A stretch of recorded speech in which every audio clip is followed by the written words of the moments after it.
खबरता तक पर दिखाई जाने वाले सुपरहिट फिल्मों की कहानियों की श्रृंखला की अगली कड़ी के रूप में मैं जिस फिल्म की कहानी को लेकर आप सबके समक्ष उपस्थित हुआ हूं, वह फिल्म है पुकार।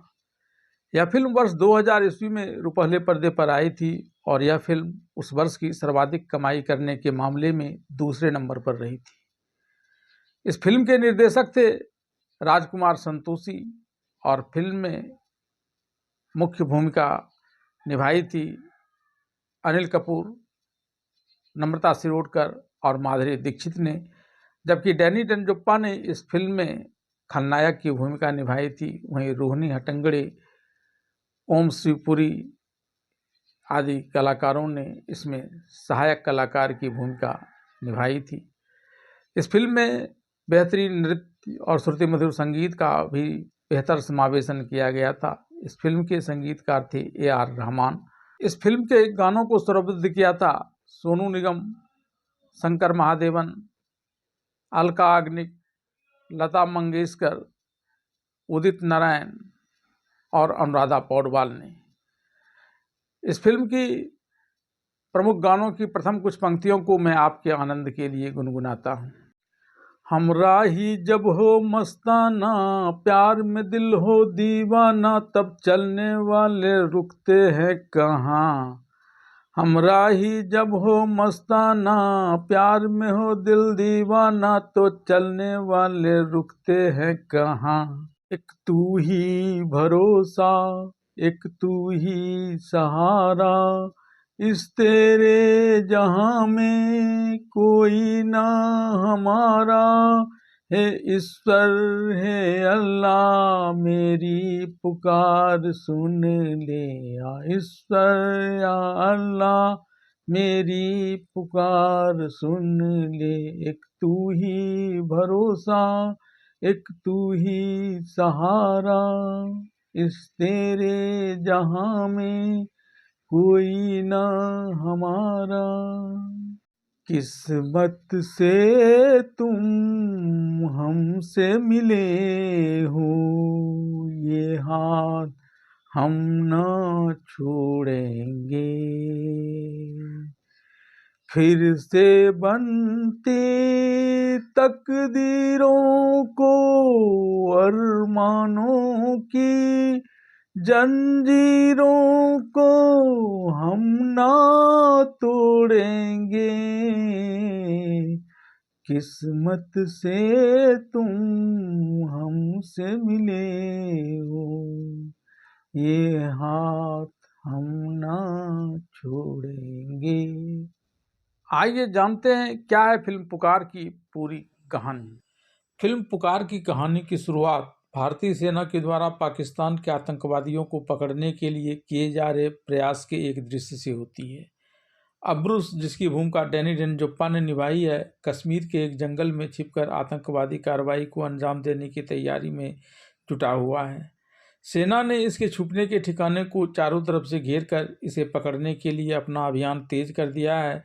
तभी वहाँ एक प्रभावशाली राजनेता अपने कुछ साथियों के साथ आ जाता है और वहाँ से थोड़ी दूर अंदर स्थित एक मंदिर में पूजा करने जाने की बात करता है। पहले तो सैनिक उसे इसकी अनुमति नहीं देते हैं, लेकिन फिर वह अपने प्रभाव का उपयोग कर कुछ सैनिकों के संरक्षण में मंदिर पूजा करने चला जाता है। यहाँ पाकिस्तानी आतंकी अब्रूस उसके साथ आए हुए सैनिकों को मारकर उसे अपने गिरफ्त में ले लेता है। अब्रूस के द्वारा इस प्रभावशाली नेता के अपहरण हो जाने को लेकर राजनेता के समर्थक सेना पर इसे छुड़ाने को लेकर दबाव डालने लगता है और इसके लिए अब्रूस को सकुशल जाने देने की बात करता है। इसके बाद सेना का जनरल, जिसकी भूमिका कुलभूषण खरबंदा ने निभाई है, अपने मातहत कर्नल हुसैन, जिसकी भूमिका ओमपुरी ने निभाई है, और कर्नल राणा, जिसकी भूमिका शिवाजी साटम ने निभाई है, को निर्देश देकर मामले पर कार्रवाई करने के लिए विशेष योजना तैयार कर उसे लागू करने के लिए कहता है।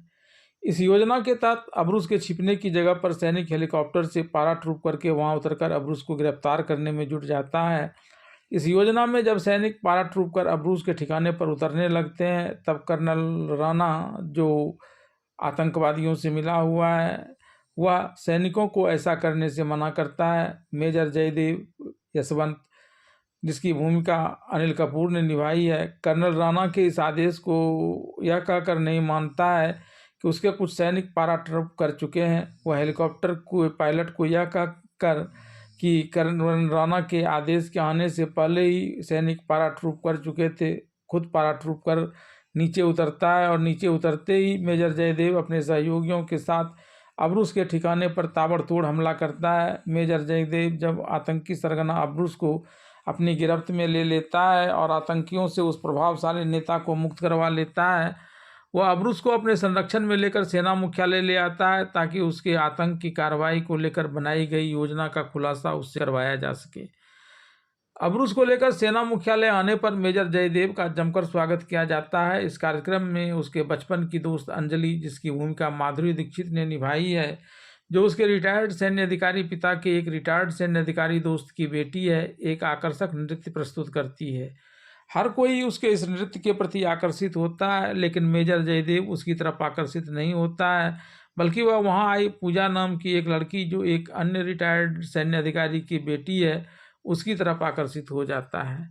नृत्य की समाप्ति के पश्चात पूजा मेजर जयदेव से विदा लेकर अपने घर चली जाती है। इसके बाद अंजलि मेजर जयदेव के पास आती है और उससे अपने नृत्य प्रदर्शन को लेकर सवाल करती है। तब मेजर जयदेव उसके नृत्य की प्रशंसा करते हुए उसे उसके घर छोड़ आता है।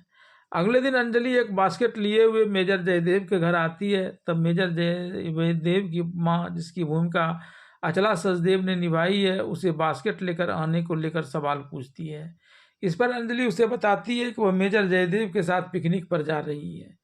तब जयदेव की माँ उसे कहती है कि जयदेव तो कार्यालय जाएगा। इस पर अंजलि उसे बताती है कि जयदेव को उसके अधिकारी कर्नल हुसैन ने अपने परिवार और दोस्तों के साथ मिलकर खुशियां मनाने के लिए 7 दिनों की छुट्टी दी है। पूजा से मिलने जाने के लिए तैयार हो रहा मेजर जयदेव जब अंजलि की इस बात को सुनता है, तो इसके बाद वह पूरे यूनिफॉर्म में अंजलि के पास आकर कुछ आवश्यक काम से कार्यालय में बुलाए जाने की बात कहकर वहां से चला जाता है।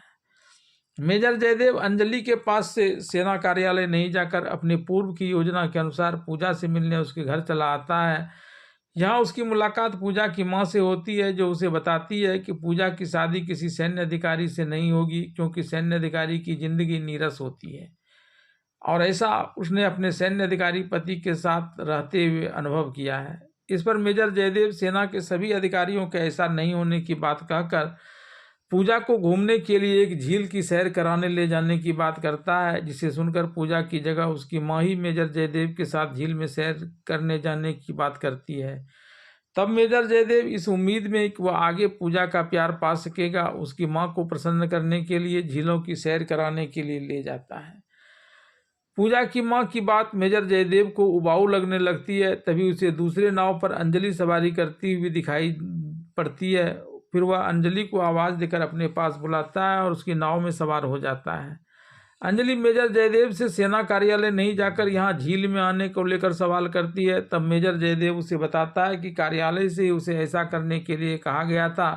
फिर वह पूजा की माँ की बातें उबाऊ लगने की बात भी अंजलि को बताता है। जैसे ही अंजलि को उस औरत के पूजा की माँ की होने की जानकारी मिलती है, वैसे ही वह गुस्सा कर मेजर जयदेव को बीच झील में ही अपने नाव से उतरने के लिए कहती है। मेजर जयदेव पहले तो अंजलि को मनाने का प्रयास करता है, लेकिन उसके नहीं मानने पर वह कुछ इस तरह से नाव से छलांग लगाता है जिससे अंजलि भी उस नाव से नीचे गिर जाती है। तब मेजर जयदेव अंजलि को सहारा देकर किनारे लाता है और भींगे कपड़े में ही उसे उसकी घर पहुंचा देता है। इसके अगले दिन मेजर जयदेव की मुलाकात पूजा से होती है। अपनी मां के विपरीत पूजा जयदेव से प्यार करने की बात करती है। धीरे धीरे दोनों का प्यार प्रगाढ़ होने लगता है और दोनों शादी करने पर राजी हो जाते हैं। पहले तो पूजा के माता पिता इसके लिए राजी नहीं होते हैं, लेकिन फिर अपनी बेटी की खातिर वह पूजा की शादी मेजर जयदेव से करने के लिए राजी हो जाते हैं। मेजर जयदेव के माता पिता उसकी शादी अंजलि से करना चाहते हैं। एक दिन जब मेजर जयदेव कार्यालय जा रहा होता है, तब उसके माता पिता उससे शादी की बात करना चाहते हैं। इस पर मेजर जयदेव कहता है कि वह भी अपनी शादी की बात उनसे करना चाहता है और आज शाम वह कार्यालय से लौटकर इस बारे में बात भी करेगा। इस समय अंजलि भी वहाँ मौजूद रहती है और इस बात को सुनकर खुश होती है। उसे लगता है कि मेजर जयदेव उससे ही शादी की बात करेगा। जब मेजर जयदेव के माता पिता भी उसे अपनी बहू बनाने की बात करते हैं, तो उसे अपनी यह सोच पक्की लगने लगती है। लेकिन शाम में जब मेजर जयदेव अंजलि की उपस्थिति में अपने माता पिता को यह बताता है कि वह अंजलि से नहीं बल्कि पूजा से ब्याह करना चाहता है, इस पर उसकी मां अंजलि को लेकर उससे सवाल करती है। तब मेजर जयदेव कहता है कि अंजलि तो उसकी दोस्त है, पत्नी के रूप में तो उसे अपनाने का ख्याल इसे कभी आया ही नहीं। ऐसा कहकर वह वहां से चला जाता है। 7 दिनों की अपनी छुट्टी पूरी करने के पश्चात मेजर जयदेव नियमित रूप से कार्यालय जाना शुरू कर देता है। यहाँ वह पाकिस्तानी आतंकी सरगना अब्रूस को तरह तरह से यातना देकर उसकी कार्य योजना की जानकारी लेने लगता है। यहाँ तक कि इसके द्वारा किए जा रहे जांच की आंच में वह प्रभावशाली नेता और कर्नल राणा भी झुलसने लगता है। एक दिन मेजर जयदेव उस प्रभावशाली राजनेता के पास आता है और उस पर पाकिस्तानी आतंकवादियों के साथ मिले होने की बात बताता है। यह बात सुनकर वह भड़क जाता है और मेजर जयदेव को भला बुरा करने लगता है। इस पर मेजर जयदेव उसकी और उसके सहायक की पिटाई कर देता है और वहां से चला आता है। इस घटना के बाद उस प्रभावशाली नेता को अब दिन में ही तारे दिखने लगता है। तब उसका सहायक उसे ढाढ़स बंधाते हुए इसका कोई न कोई निदान ढूंढने की बात करता है। इस क्रम में वह अंजलि पर विशेष ध्यान रखने लगता है। मेजर जयदेव पूजा के साथ एक होटल में सगाई करने आता है तो यहाँ अंजलि भी आ जाती है।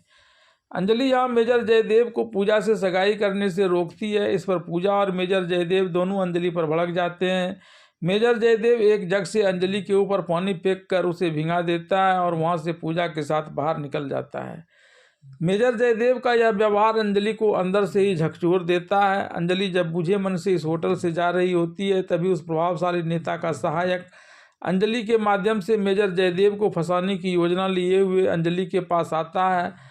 वह अंजलि से मेजर जयदेव के द्वारा उसके प्रति किए गए इस व्यवहार की काफ़ी निंदा करते हुए उससे कहता है कि वह चाहे तो अभी भी पूजा को मेजर जयदेव की ज़िंदगी से हटाकर उसे अपना बना सकती है। बस इसके लिए उसे एक छोटा सा काम यह करना पड़ेगा कि मेजर जयदेव के चैम्बर में लाल रंग की फाइल के भीतर रखे लिफाफे में एक लाइन की पंक्ति लिखी हुई है, वह इसे लाकर बता दे। उसकी बात सुनकर अंजलि उससे पूछती है कि ऐसा करने से मेजर जयदेव को ज़्यादा परेशानी तो नहीं होगी ना। तब वह कहता है कि यह एक ठीका का नंबर है जिसे जयदेव पूजा के पिता को देना चाहता है। अगर वह उस नंबर को लाकर इसे दे देगी तो इसके लीक होने की वजह से मेजर जयदेव कुछ दिनों के लिए सस्पेंड हो जाएगा और फिर पूजा के माता पिता उससे पूजा की शादी नहीं करेंगे, जिससे मेजर जयदेव एक बार फिर से उसका हो जाएगा। अंजलि उसके बहकावे में आ जाती है और एक दिन अपनी गलती स्वीकार करने के बहाने मेजर जयदेव के चैम्बर में चली जाती है। यहाँ वह पीने का पानी लाने का बहाना कर मेजर जयदेव को बाहर भेज देती है और लाल रंग के फाइल के अंदर लिफाफे में मौजूद उस एक लाइन की पंक्ति को लाकर उस प्रभावशाली नेता के सहायक को दे देती है। इसके बाद उस कोड वर्ड को लिए हुए वह प्रभावशाली नेता के पास आ जाता है। यहाँ कर्नल राणा उसे कोड को डिकोड कर देता है, जिससे सेना के द्वारा पाकिस्तानी आतंकवादी अब्रूस को दूसरे ठिकाने पर ले जाने की जानकारी उस प्रभावशाली नेता और कर्नल राणा को मिल जाती है। इसके बाद जब निर्धारित समय पर सेना पाकिस्तानी आतंकवादी अब्रूस को लेकर दूसरे ठिकाने पर जा रही होती है तभी प्रभावशाली नेता अब्रूस और कर्नल राणा का आदमी उस काफिले पर हमला कर अब्रूस को छुड़ाकर सुरक्षित अड्डे पर पहुंचा देता है। सेना की गिरफ्त से छूटते ही पाकिस्तानी आतंकवादी अब्रूस यहां अपनी गतिविधि को तेज कर देता है और कई लोगों की जान ले लेता है। इस सब बातों को जान रहा कर्नल राणा अब्रूस के फरार होने के मामले में मेजर जयदेव के चैम्बर से लीक हुए उस महत्वपूर्ण जानकारी को लेकर मेजर जयदेव को दोषी ठहराते हुए पहले तो उसे निलंबित कर देता है। निलंबन की इस स्थिति में जब मेजर जयदेव पूजा से मिलने का प्रयास करता है तो पूजा की मां और पिताजी पूजा से उसकी शादी करने को लेकर साफ इनकार कर देते हैं। इतना ही नहीं, एक दिन वह विदेश जा रही है और वहीं से मेजर जयदेव को फ़ोन करती है कि वह विदेश जा रही है। इसे सुनकर मेजर जयदेव एक बार उससे मुलाकात करने की बात करता है, लेकिन पूजा उससे मिलने से साफ इनकार कर देती है। तब मेजर जयदेव अपना गम मिटाने के लिए देर रात तक शराब पीता और इस हालत में अंजलि के घर चला जाता है। अंजलि जिद कर उसे खाना खिलाती है। उसके इस हालात के लिए अंजलि खुद को जिम्मेदार मानते हुए पछताती है, लेकिन मेजर जयदेव को इस मामले में अपनी संलिप्तता को लेकर कुछ नहीं बताती है। इसके बाद कर्नल राणा के मार्गदर्शन में मेजर जयदेव को कोर्ट मार्शल कर दिया जाता है। यहाँ कर्नल राणा न सिर्फ उससे कड़े सवाल करता है बल्कि उसे घोर यातना भी देता है। फिर वह मेजर जयदेव को गद्दार करार कर उसकी वर्दी उतरवाकर उसे पर कड़ी निगरानी रखता है। मेजर जयदेव को गद्दार करार दिए जाने की बात सुनकर मेजर जयदेव के पिता अपने आप को गोली मार लेते हैं। उन्हें देखने के लिए मेजर जयदेव अपनी सुरक्षा में लगाए गए गार्ड्स की पिटाई कर वहां से भागकर अस्पताल चला आता है और डॉक्टर से अपने पिता की बेहतर इलाज की बात कर वापस जाता है। कर्नल राणा मेजर जयदेव के इस व्यवहार को अनुशासनहीनता मानते हुए उस पर कड़ी कार्रवाई करने के उद्देश्य से सेना के जनरल से बात करता है। तब कर्नल हुसैन बताता है कि मेजर जयदेव ऐसा व्यक्ति नहीं है कि वह देश के साथ गद्दारी करे, बल्कि वह तो एक बड़ा देशभक्त है। इस पर कर्नल राणा कहता है कि जब तक कोई पकड़ में नहीं आता है तब तक वह देशभक्त ही बना रहता है। ऐसे में इसके मामले में किसी प्रकार की ढिलाई देकर कोई जोखिम नहीं लिया जा सकता, क्योंकि इसने एक बड़े पाकिस्तानी आतंकवादी को भागने में मदद की है। 2 दिन के अंदर इसका अपराध तय कर इसे कड़ी सजा दी जाएगी। कर्नल हुसैन इसके बाद इस फिक्र में घूमने लगता है कि 2 दिन के अंदर कैसे वह मेजर जयदीप के ऊपर लगे इस कलंक को धोकर उसकी प्राण रक्षा करे। सभी अंजलि वहां आकर उससे मिलती है और बताती है कि मेजर जयदेव के चैम्बर से महत्वपूर्ण कागजात को इसने ही लीक किया है। तब कर्नल हुसैन अंजलि पर खूब गुस्सा करते हुए सारी बात बताने के लिए कहता है। इस पर अंजलि सारी बात को खुलकर उसे बता देती है। तब अंजलि और कर्नल हुसैन उस प्रभावशाली नेता की सहायक की तलाश में उस प्रभावशाली नेता का घर आ जाते हैं।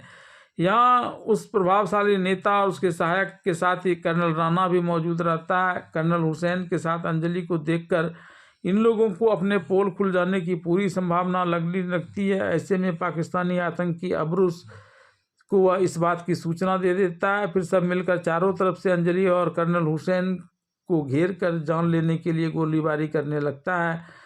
कर्नल हुसैन बड़ी जाबाजी दिखाते हुए गोली से गंभीर रूप से घायल होने के बावजूद अंजलि के साथ वापस सेना मुख्यालय आ जाता है। मेजर जयदेव जैसे ही कर्नल हुसैन के पास आता है, वह पाकिस्तानी आतंकवादी अबरूस के फरार होने के मामले में कर्नल राणा और उस प्रभावशाली नेता के शामिल होने की बात बताकर अपना प्राण त्याग देता है।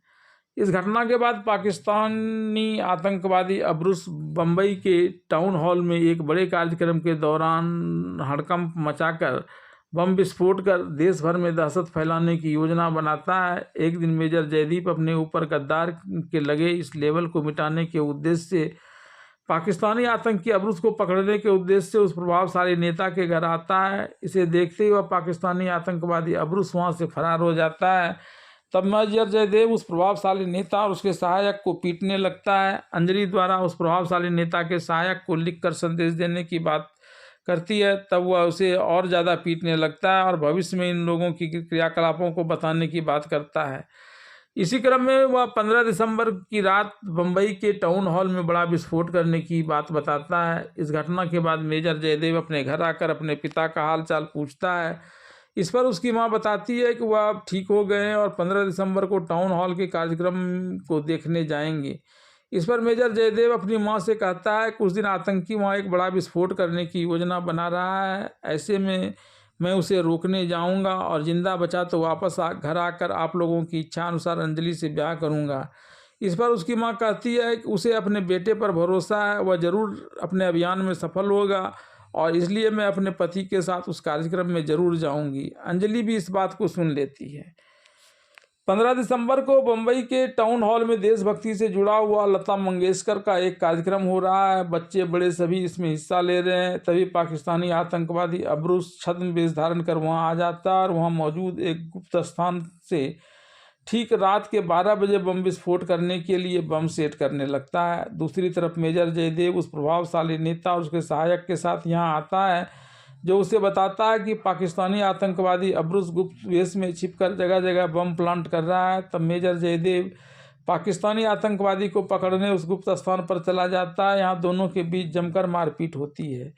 एक समय तो ऐसा आता है जब पाकिस्तानी आतंकवादी अबरूस मेजर जयदेव को अपने बंदूक के निशाने पर ले लेता है, लेकिन जैसे ही वह गोली चलाकर उसकी जान लेने वाला होता है तभी सेना का जनरल वहां आ जाता है और पाकिस्तानी आतंकी अबरूस की गोली मारकर हत्या कर देता है।